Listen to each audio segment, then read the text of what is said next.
zigomeka kuri Gasabo arizo Bwanacyambwe, Buriza, Busigi, Busarasi, nyuma bwaje kwitwa Ubumbogo, bityo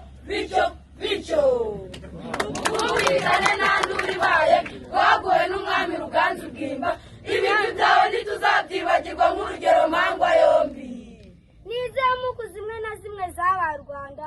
Reba nawe induga yose yabaye u Rwanda, bikozwe n'umwami Kigeli wa mbere Mukobanya n'umuhungu we Mibambwe wa mbere Sekarongoro. Umwami wabakurikiye ntiyatuje, yakomeje kwagura u Rwanda rugera ku birunga bya Muhabura, Karisimbi, Sabyinyo, Gahinga, Gisoke n'ikiyaga cya Kivu kiri muri Karongi.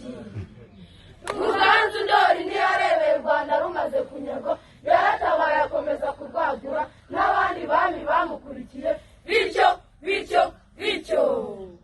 inzozi zabo zateraga zigira ziti: u Rwanda rugomba kugeraho ijuru riterwa inkingi n'inkeke, bisobanura ko rugomba kuba rugari cyane.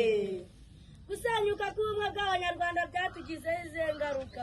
Gusenyuka k'ubumwe bw'Abanyarwanda byatugizeho ingaruka. Umukoroni atuyobora buhumyi maze natwe turayoboka, abiba amacakubiri. Ruto 94 tubura abacu, igihugu gicura umwijima.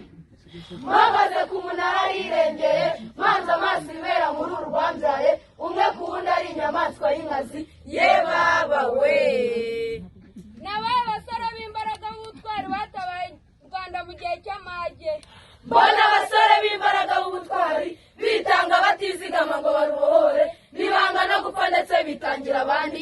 RPF Inkotanyi ku isonga, kandi urabira icyerekezo nk'umurongo ngenderwaho.